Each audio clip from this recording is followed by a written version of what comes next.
And welcome back to another land flipping formula weekly live session brought to you by the Land Investing Pros, Paul and Willie. I'm your host, Abdiel, and with me today is Aaron Perez. I'm so happy to have him here. We have a lot to discuss. How you doing, Aaron? I'm doing well, dude. It's been a crazy week. It's been a really good month. We started out really strong, so yeah, it's been going well. How about you, dude? It was good. Good week. Had one deal fall back, and that's actually was kind of really surprising. But aside from that, pretty good, man. Yeah, Cool. man. But today, man, we were talking the other day, and you told me about the deal you had. It was a 6-figure deal. Can you explain more about that? Yeah, of course. So it's not one deal. It was multiple deals, and I made 6 figures in a week. Yeah. Yeah, gotcha. But yeah, dude, it was cool. It's been crazy. I've been working really hard. There was a point a few months ago where I started expanding into other markets, and it was good. Like I was able to get leads from other markets, and I was able to move forward with a lot of deals and sell them. But I noticed that when I started doing that, I started spreading myself out too thin, and I stopped selling in my first market, in that main market that I had, which is where a majority of my properties are at. And so, yeah, it just distracted me. Learning new markets, learning new counties, learning new, just learning how the process works, how to do the due diligence in other areas, took my attention away from my main market, which is where I have like a majority of my properties. So yeah, like in that one property, I've sold like 80 properties total, and so I stopped working there as much. Well, I still have a lot of property there, but because of these other markets that were taking my attention, I wasn't able to sell as many as I wanted. And so recently, I just sold everything I had outside of my main market and went back to my main market. I recently acquired 40 properties in that one market, and I've just been really focused on that. And the moment I started focusing on it again, I sold 7 properties in a week, which was totaling out to a little over $140,000 in sales. And I did the math. I think I spent like 30 to 40,000. I have to remember 40 to 30,000 to acquire all those properties. And so crazy returns, right? 30 in, 140 out. With the 100, it's 100 and whatever. Yeah. And honestly, like in the course, they get most students get these. What is the goal budgeting and the goal tracking template? Mm-hmm. Is that Excel sheet kind of like a calculator that'll help you calculate like what your budget is, how many properties you can grab, and it'll tell you what your projected gross profit would be. And like you play with it and you see all the numbers and you see that you can make, you can invest 30,000 and make 140,000, and you see those numbers and don't think that it's real, but it is. It's like, it's very possible to do that with you. How many properties was it? Like 7? Yeah, it was 7. There were higher priced properties. They weren't low priced, obviously, but they were all minimum around 20,000. Yeah, exactly. Right. Awesome. Mm-hmm. Yeah, and I think one of the main things like that I wanted to talk about is what you said earlier, what you were implying and sharing about is the focusing in your area, getting to know a specific area. And I mean, there's too many people that I've talked to that really just have, when I do business consulting, they'll tell me I have this area, and this area. It's like, you're hitting so many different markets, so many different price points. You're talking about different, like completely demographics, completely different, and that, so you're going to have to learn that and learn how to send your offers, send your email campaigns and all that stuff, your letter campaigns to acquire property in those areas. And then the marketing as well, you're going to have to learn how to do that in that area as well. So when you're changing it up all the time, it's really not really helping you in the end. You're just causing more work to yourself. Definitely, yeah. And so you really have to focus on the details of your business. Like you just said, like you can't be. I mean, you can, and it's possible to jump into different markets at different price points Yeah. and in different states. But you really have to be established, and you have to have the manpower to do it. Yeah. Because you alone will not be able to do it. It's just not like it's Yeah. just honesty. Like you can think you're super productive or super efficient or have great time management skills, but it's just going to be extremely hard just because I know how much work it requires, right? Yeah. If you don't have the manpower to do that, then you're not going to have success in any of the markets. Yeah. And like you said, you have to pick out your price point. How much are you willing to buy? How much money do you have? How much money do you feel comfortable with investing? And go after that price point. For me, I acquire properties between 5 to 10,000, and that's what I'm comfortable with. And I'm looking to sell it for 20 to 30,000, right? And so that's what I'm comfortable with. Anything lower than that, I might jump in on it, but usually I won't. If it's in the hundreds, if it's less than 1,000, I definitely will not touch it, just because like that. Back in the day. Yeah, yeah, I remember those days. yeah. You really have to pick out your price point, pick out your market, hunker down, and stay there. Because you could honestly, I'm planning on staying in my main market for the rest of the time that I'm doing this, right? Which is hopefully for the rest of my life. There's just so much land. It's insane. Yeah. Before we keep going, I mean, I want to jump into something else. If you guys are watching this live, please like, subscribe if you're on YouTube. Make sure to comment or ask us any questions. We are here to do that as well. So we'll try our best to answer any of your questions for your whatever problem or challenges you're facing in your land business, or if you're just getting started, just to find out what it takes to get started. But what we're going to talk about today is mainly on what kind of strategies you should focus on, and kind of I guess mentality to have, or like the approach that you should have to being able to acquire to acquire this many properties, to scale to the point where you can have a 6-figure week, like Aaron has had, and so on. But I want to do a few shout outs. I did get a message from one of our students. I can't remember her name, but she just messaged me, and it was Sharon Gordon. She had a few properties that she was trying to sell, and she was just having a lot of problems actually marketing them. Yeah, and it was actually around I think in the same area where you're at.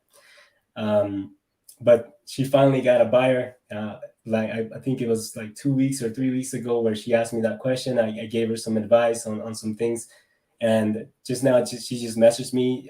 She got the due diligence and the pricing your offers checklist, I believe. Quite a few checklists that we give out for free, and she just messaged me, thanks, because she got her buyer from that. And then she asked us if we have a checklist for the selling part of the business, and I am working on that. I just don't know if I'm going to release it anytime soon, like that much information yet. So yeah, so I'm working on that for sure.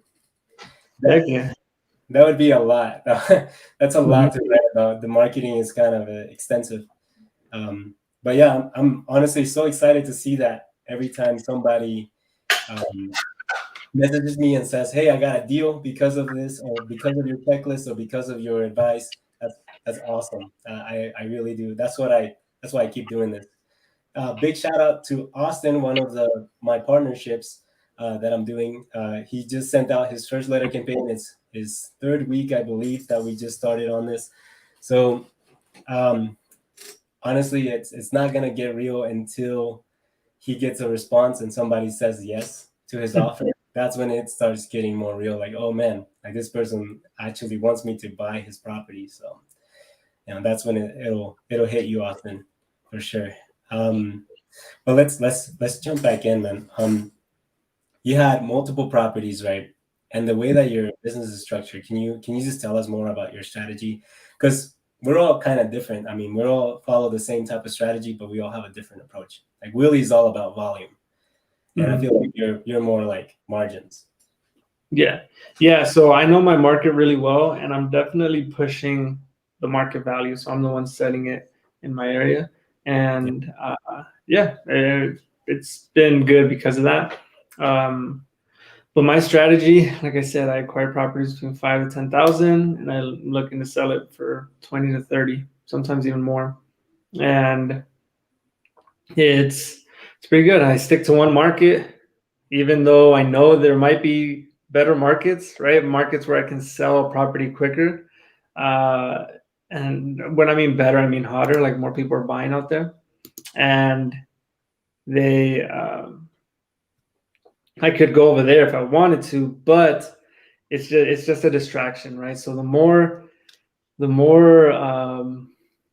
time you spend in this business, the more money you're going to be making, and the harder it's going to get. And it's something interesting that happens with any business, really, is when something gets hard, you start looking for easier things, easier ways to make money, right? And it happens always, and it's happened to me, and I'm sure it happened to Willie and Paul. I don't know, maybe I can't speak for them, but I know it happens a lot to a lot of business owners. Is when things get hard, something else that seems a little bit easier and more interesting calls your attention, and you start going over there, and you start focusing on that stuff rather than figuring out how to get past the hard part of your business. And so that's what happened to me. My land wasn't selling as fast. So I'm like, man, maybe I should try out other markets. And then I tried that, and I wasn't making, the margins weren't there. It wasn't as good as my original market. And I also stopped selling in my original market. And so it was just a distraction. It just took my time away, and it was a big mistake. Yeah. And so you really have to set your standards, set your boundaries, and stick to them, and just stick to one market, especially for the first year. I've been in it for a few years now, and it's still producing really well. Now I'm just expanding a little bit more within that one county, but either way, there's so much land out there, and there's enough for all of us to make a lot of money. Yeah, and that's really interesting. You said you just focused in your area, because I mean, you're doing really well. Willie's doing really well. Willie's almost everywhere. But again, Willie has 50 people in his company. Yeah, like it's insane. I have 4 or 5. That's the difference there. When you're starting off and you're trying to scale, you want to be simple, straightforward with the strategy that you use, and that's why we do the land flipping formula, right? But then in the end, your approach to leveraging money, to investing it, and the marketing that you do, the areas that you choose to stay in, those are different. Those are up to you, right? And you stuck around in your area for years now. I have like 2 different, and then Willie has like the whole world seems like under his hand, in his hand, right? So I heard he's going after land on the moon. Yeah, he's got colonies over there that he's trying to work with Elon Musk or something like that. I don't know. Yeah, let's look at these some comments here. Alan Quintero, I sent a batch of postcards like 2K. I sent it into a pretty hot area for land. You guys get a lower response rate. Not so. I don't know what his response rate was, but that was kind of big. I think he was just asking if we're noticing a lower response rate. I'm not personally. Also, postcards aren't. I would recommend sending out letters with offers rather than postcards. So I know you already sent 2,000, so that's like $1,000 worth of. I'm guessing. I don't know. I've actually never sent postcards. I just know that I've heard from other land investors that it doesn't work as well as letters with a contract. Yeah. So do send a purchase agreement. I mean, you can get, like, if you're doing postcards and you're just trying to be better about your budget, if it's cheaper for you to send a ton of postcards, I don't know if that's what you spent. 2K is what you spent, or 2,000 postcards is what you sent out. If you're trying to, maybe that's a good way to gauge the response and gauge market if there's not a lot of data available on Zillow or Facebook on that area. But if it's like Florida or Texas or places like that where the markets are hot, and you did say that it's a hot area, you should honestly just send out a letter with a contract agreement and an offer. That way that anyone who's ready to sell can just sign it and then send it right back to you. Yeah. We have another one here. Facebook user I don't know why I didn't show their name. How much do you guys spend monthly on marketing and other operational expenses? So for me, it's like 1,000 to like 5,000, depending on how many properties or how many letter campaigns I'm sending out. That's the bulk of my expenses is the marketing, the letter campaigns. Yeah. So when I'm at the point, it really varies. I would minimum send out about $1,000 worth of letters a month for you to have a consistent business. Minimum. Obviously, and I like letters are extremely cheap. And if you send out 1,000, you price it right, you're gonna have leads coming, and you will, like, it's just gonna happen. Especially if you stick to one market, because you send out a letter campaign. If it's a bust, you'll adjust the payments a little or the offer a little bit, and then that second campaign is going to do better, right? Yeah. And then you already know, okay, cool. So people are responding to this offer. So then that second campaign is going to do even better, or that third campaign. And so minimum, I would say around 1,000. That'd be great. If you're in buying season and you really want to get overloaded with leads, send about $5,000 worth of letters a month. You'll be very overwhelmed if you do that. Yeah. Mm-hmm. Yeah. All right, we got.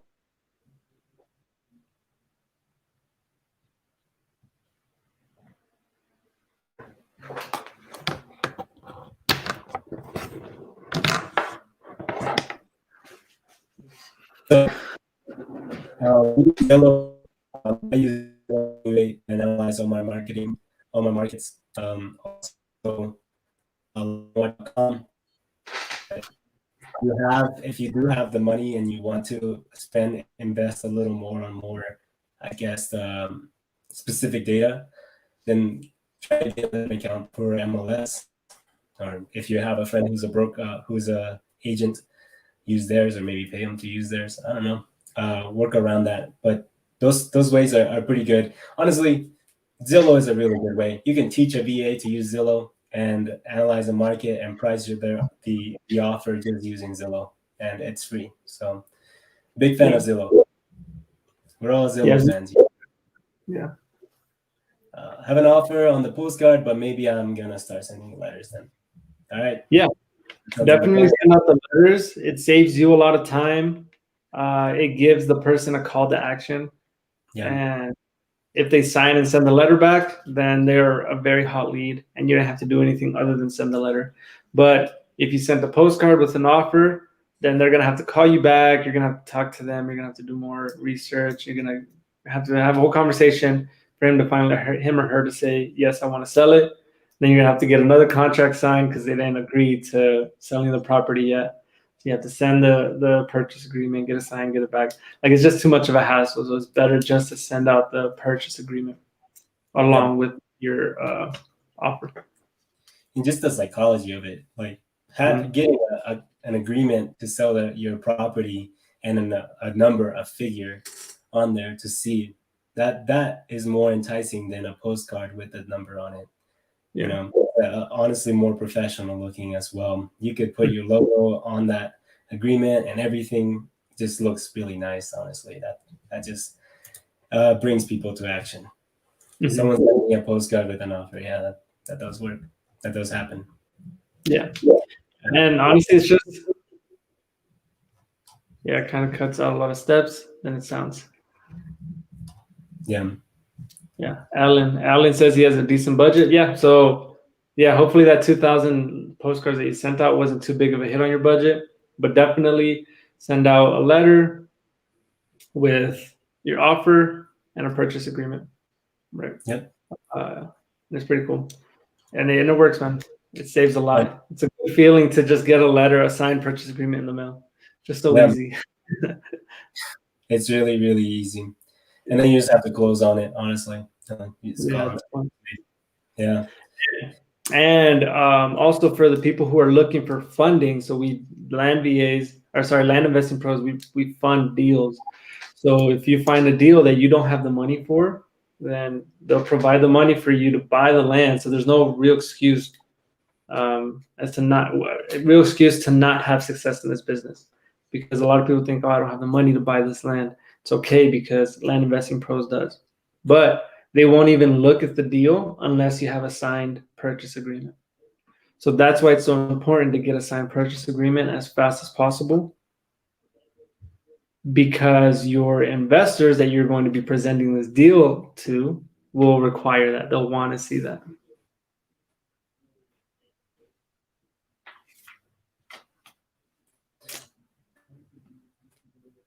That's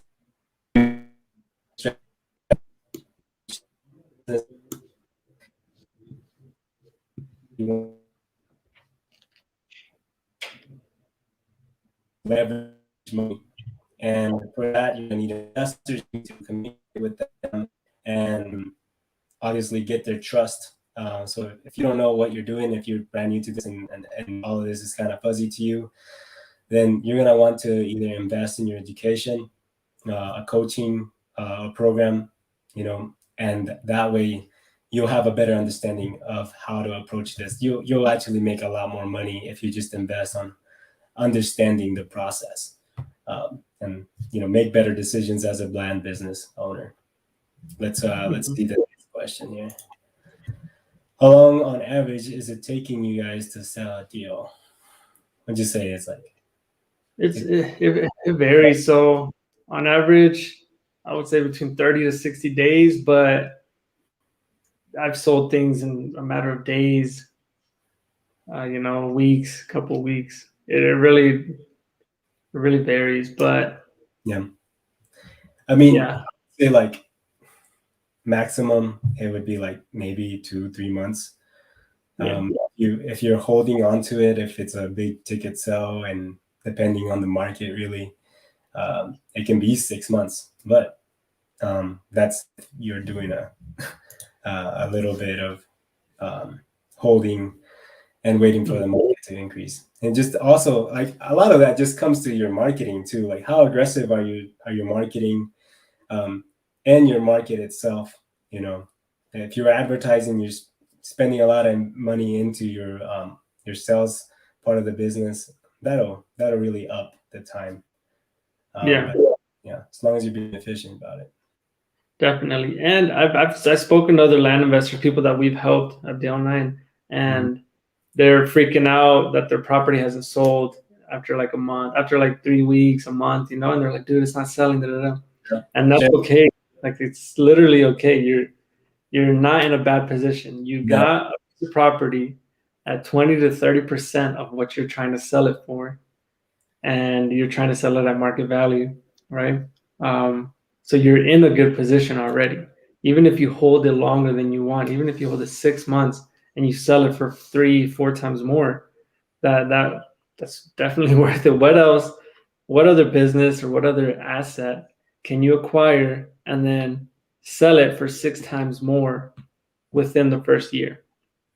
Right? Like, that doesn't exist, right? So I have a lot of land, and sometimes property takes a little bit longer. It takes a few months. And at the beginning of my business model, or the beginning of my business, I'd always freak out. I'm like, dude, I've been holding it for a month, 2 months, hasn't sold. But then eventually it all sells. Everything sells, bro. Literally, you just have to wait long enough. You just have to keep on marketing it, and it's going to sell, and you're going to make big bucks. Okay. Yeah. Honestly, as long as you're following that approach, that rule of thumb of buying at 20 to 30% the market value, and even the projecting market value, you're gonna do good.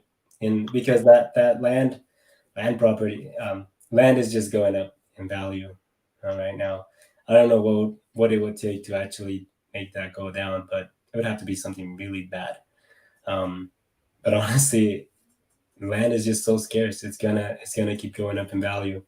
You have places, you have a lot of people who want land. A lot of whether there's companies, developers, builders, or people who just want to buy a house, buy property.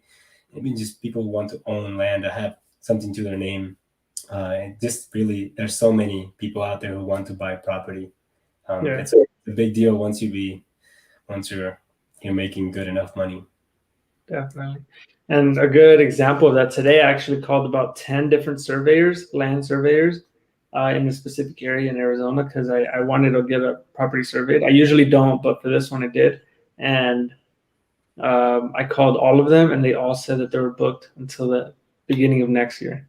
Yeah. So that's just a sign of, they said that a bunch of people are buying land in that area. It's just a sign of people really being interested in land and they're buying a crap ton of it. And because of that, all these property owners are hiring these land surveyors to survey their land. And all these surveyors are booked for the rest of the year. They're not even giving, they didn't even want to give me a quote as to how much it would be because they don't know how it's going to be here in a year or at the end of the year. So quick tip: if you want to make money, go become a land surveyor because it looks like it's out for the rest of the year. But yeah, there's a lot of people buying, and they're really interested. So you should be able to sell any property that you get if you get it at a discount. You know what's funny? You said it just took me back. It literally took me. I have a friend in Indiana, and he was a surveyor, I believe, for the government, or I'm not sure, but he was trying to get me to become a surveyor. He's like, hey, if you want to always have a job and make money, become a surveyor. And I was like, I'll look into it. And it's like, what does it take? It's like, you're kind of just checking out land. And I was like, that sounds boring. I'm not gonna do that. Yeah. Like that could work. And I didn't think that a lot of people actually don't think that land is a good market or a good niche to get into, but it is. It's very lucrative. As long as you learn a good strategy to follow, a business model you can rinse and repeat, you're going to do well. But for the most part, I mean, not a lot of niches or industries are like this one, where you can just buy whatever you're going to buy and then be able to sell it every time for profit. Yeah, that doesn't always happen. Definitely not. No. Yeah, it's a great time to get into it. A lot of business. And yeah, definitely. I think if we were taking anything away from this, to get a 6-figure week, to get to that point where you're scaling and be able to have those type of sales that in 1 week, is number one, learn your area. So stick around, because there's probably still a lot of people in that area who haven't replied to you. You can always send out more letters into your area and get to know it better, get to know the market. You should know that it is projecting up and it should be growing, right? And especially in hot markets. So if you stick around, you'll be ahead of the game of everybody else who is just coming in. That's why Aaron is a market setter, is a price setter right there in his market, is because he's been there for so long. He knows the area. He's seasoned in it. So, but that doesn't mean you won't be able to compete with him. Well, for example, Sharon is actually in your area, and she had the same problem. She was not able to. She was having a hard time advertising and selling her property, and finally she got a buyer on one of her first on one of the 4 properties that she acquired there. So it's not impossible, and the competition is not that crazy, despite what everybody tells you. It's not. Let's see. Matt Fellow, how much % of your deals are seller financing? The larger amount. Yeah, the majority of them. Me, probably I don't know, 85%. Yeah, almost 90 for me. That's what I market. I'm down to get seller because this is a long-term thing. I know a lot of people just want to make money and make money fast, but you have to see this as a lifetime business. Anyone who sees this as a lifetime business will have success. But if you're thinking, oh, I just want to buy and flip and get some cash out of it, you're probably not going to have long-time success if you only look for cash deals. Yeah. Is it like the percentage of people who are looking for cash deals is this, and the percentage of people who are looking for terms just exponentially grows, because there's just And that's literally the mentality that this type of economy in the US, that's the thinking is that you can buy things and pay for it monthly, so that's just honestly a lot easier to do. Yeah, that makes it easier. You might not get all the money up front. You might not get like, I don't know, $20,000 with HDO or whatever, but if you stick to it, you'll eventually get to the point where you're making $10,000 residual, right? Every month. Every single month, $10,000 a month. You'll get to the point where it's a week. Yeah, exactly. So if at the beginning you're thinking, oh, I want to buy and sell something cash, I just want a quick 10,000 out of it, I'd be happy. Okay, cool. Well, you hustled for that. What about how much better would it be if you had $10,000 coming on every month residually? Like, you don't have to worry about it, right? And so that's how I look at it. Have you ever got stuck with a property after buying it? If yes, how do you work it out? Stuck with a property? Yeah. It'll sell eventually. Yeah, everything will sell. Literally everything will sell. I have 2 properties in New Mexico that I bought for really cheap, and I've been holding them for months. I haven't really been marketing it though. And so when I get to the point where I want to sell them, I know I'll be able to sell them. I got them for like $450 each, and yeah, I'll probably just try to sell it cash for like $1,000 to make my money back. But doubling my money, dude, that's still good. Yeah. New Mexico is an interesting area because I did start there too. Yeah. It was kind of tough selling because it just takes a lot longer. More stagnant, but yeah. I mean, you'll want to analyze, and you can do that with Zillow and landwatch.com and places like that. Honestly, just learning how to analyze, I think, is probably the biggest thing that you can learn, or the most important thing that you can learn is how to price your offers and how to choose a market and stick to it. Because honestly, everything else after that, selling it and marketing, is actually pretty simple. It's pretty straightforward, I think. If you buy something at 20 or 30% the market value, then it's going to sell at market value, and you're going to make a profit. Yeah. And I think it's really up to you being patient too.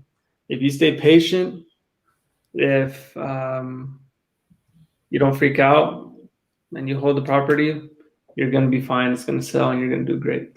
I would say people treat this like a hot potato. Oh, yeah, exactly. Yeah, you don't have to treat it like a hot potato, man. Like, it's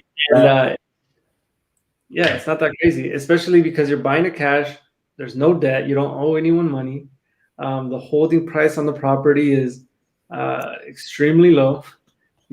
Whatever, it's in the hundreds, maybe a few $100s, even less than 100 per year, which is low, man. That's nothing crazy. How do you get acquisition rates? So I do all the acquisition myself. I was actually thinking about that today. Good question. Yeah, I do everything myself. I was thinking about how I was gonna pay my acquisition rep when I get one, but same here, honestly. Yeah, sorry, I can't give you any advice on that one. I haven't done it myself, so I don't want to lie to you. But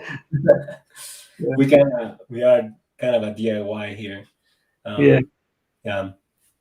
We do have VAs, but they're for the more tedious stuff like scrubbing lists and sending out the letter campaigns and stuff like that. Stuff we can train on pretty easily on. We have something, Gabriel from YouTube. What does your team consist of, and what are they responsible for? I kind of just explained that, Gabriel. So basically, for me, it's like 2 VAs, and they take care of the scrubbing lists, sending out letter campaigns, advertising as well, just creating ads on either Facebook Marketplace or so on, email campaigns, responding to those, and then eventually narrowing it down. That's kind of what they're responsible for. Yeah. So mine's similar. I have 4 people on my team. One's my personal assistant, and she does all the tedious stuff, like Abdul was saying. And then I have 2 salespeople. who are the sellers. They take in the leads and they sell. And I have one marketer who does all the marketing and gets the leads for me. Yeah. Mm-hmm. Right now I'm actually looking for a salesperson.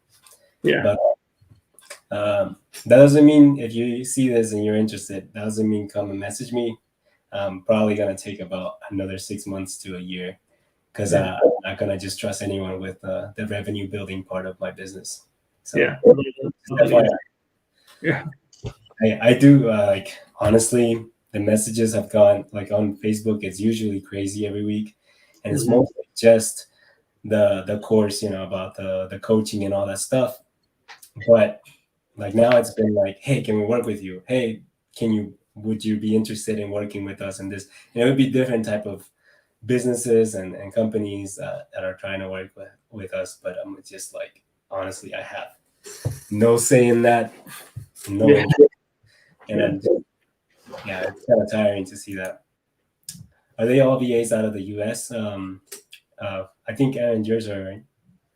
Yeah, so I have one in-state one, but the other ones are out of the states. So I have one person from the Philippines, one person from Colombia, and another person from Peru, and then one person who lives in the states. All are in-state for me. Nice. Yeah, I mean, honestly, VAs will be a big deal for you if you're, for example, let me actually tell you. I talk about Sean quite a bit, I think, in the live sessions. But he started out, he has good capital to start with, so that's the main reason why he can do this. He started using the land VAs, land from the Land Investing Pros website, and he started using he started outsourcing right off the bat when we did so he started the coaching program with me and took the course and everything. And right off the bat, he started using VAs, started sending out like 1,000 letters a week and so on. And he's just stuck around in his area. And now he has like 22 properties that he can choose from. Right.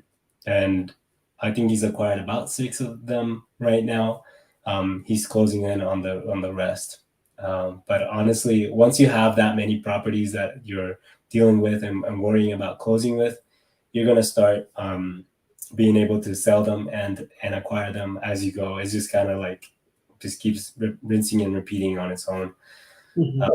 So he has his VAs working on that, and it's only been like 2 months. So part of scaling, is outsourcing, leveraging money, and automation. A lot of the automation that he's learned from us, so it's just all in a course. So honestly, invest in a course, invest in your education. Look at the land flipping formula, make sure it's for you. You can always email me. My email should be below, or you can message me on Facebook, and that's typically the best way to reach me. Yeah. Honestly, if you want to get a head start, limit the risks and limit the amount of failures that you have starting out, then your education is essential. Like our programs, all of them are less than one college course. Yeah. So, and when this one college course, this one program can help you build wealth and can help you replace your current income. It can start building generational wealth, right? And so what other college course could do that for you, right? And those are more expensive than this program alone, And so there are a lot of benefits, and it's honestly the best way to make sure and guarantee that you have success in this business. Yeah, you'll get a return on your investment probably on the first deal if you I mean, and more. You can cash flow. Yeah. I live off of like 5%. Yeah. So like it's not you can do it. That's what I'm saying. You can do it. Just like educate yourself on the strategy, on the process, and then scale. Look to scale. Look to do this long term. This does require some attention in the very beginning when you're setting up your structure, setting up shop. It does require a lot of your attention. But after you've set up this business model and strategy, it's going to be a lot easier to follow and rinse and repeat it. And then you'll have other people working with you or for you to help you get to your goals and hit consistent margins and be able to get to the 6-figure a week. Yeah. Hopefully that makes sense to all of you. Mm-hmm. That was quite a bit. Should have turned it into a rap. Yeah. There you go. Cool. Nice, man. I think that's pretty much it for us. Honestly, I think we're ready to wrap it up here in the Lamp Flipping Formula. If you are watching this, if you're watching this live, comment live. If you're watching this later on, comment replay. We do have some checklists here for your due diligence, pricing your offers, and pretty much just about anything on the acquisition side. I'm working on the sales side. It's been a crazy week, so haven't gotten to that. If you're interested in partnering with us or getting the course, just message me. We do have a promo code to discount $150 off of the course. And honestly, just message me. Let me know that you're interested, and we'll talk. And that's pretty much it for us in the Lamp Flipping Formula. Hope you guys have a good weekend or good week. Yeah.